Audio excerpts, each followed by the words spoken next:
एक बार महल के अंदर भगवान श्री कृष्ण सिंहासन पर बैठे थे।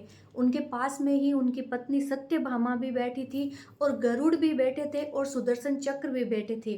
सत्यभामा को अपने रूप का बहुत ही घमंड था। उन्होंने भगवान श्री कृष्ण से प्रश्न किया कि भगवान, जब आप राम के अवतार में थे और आपके साथ में श्री सीता जी थी, क्या वो सीता जी मेरे से भी ज्यादा सुंदर थी? ये सुनकर के भगवान मुस्कुराने लगे। इतने में ही गरुड़ पूछते हैं कि भगवान, क्या मेरे से भी ज्यादा तेज गति से उड़ने वाला कोई दूसरा भक्त है आपका?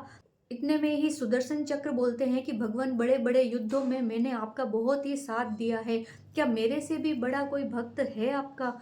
ये सुनकर के भगवान समझ जाते हैं कि इन तीनों को अपने मन में अहंकार हो गया है, घमंड हो गया है और इनका घमंड तोड़ना जरूरी है। उसी समय सत्यभामा को कहते हैं कि देवी, तुम सीता का रूप बना करके मेरे पास में बैठ जाओ, और खुद राम का रूप बना लेते हैं।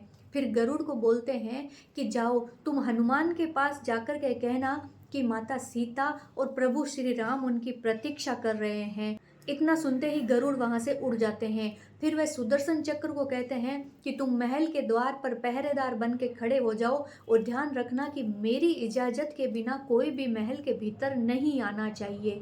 सुदर्शन उसी वक्त जाकर के पहरेदारी करने लग जाते हैं।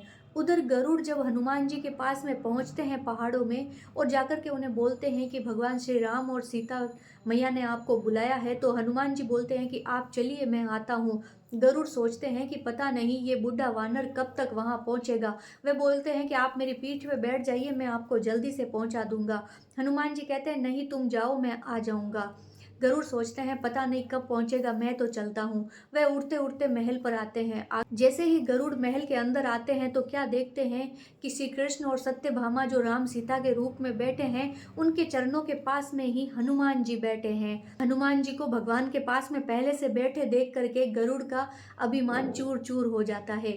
फिर भगवान कृष्ण मुस्कुराते हुए पूछते हैं कि हनुमान, तुम महल के भीतर कैसे आए? तब हनुमान जी कहते हैं कि प्रभु, महल के द्वार पर ये चक्र मेरा रास्ता रोक रहा था, इसलिए मैंने इसे पकड़ के अपने मुंह के अंदर रख लिया। इतना कह करके वे अपने मुंह से चक्र को निकाल के दिखाते हैं। भगवान हंसने लग जाते हैं। फिर हनुमान जी बोलते हैं कि प्रभु, आपके साथ में तो सीता मैया ही अच्छी लगती है, ये आपने किस दासी को अपने पास में बिठा लिया है?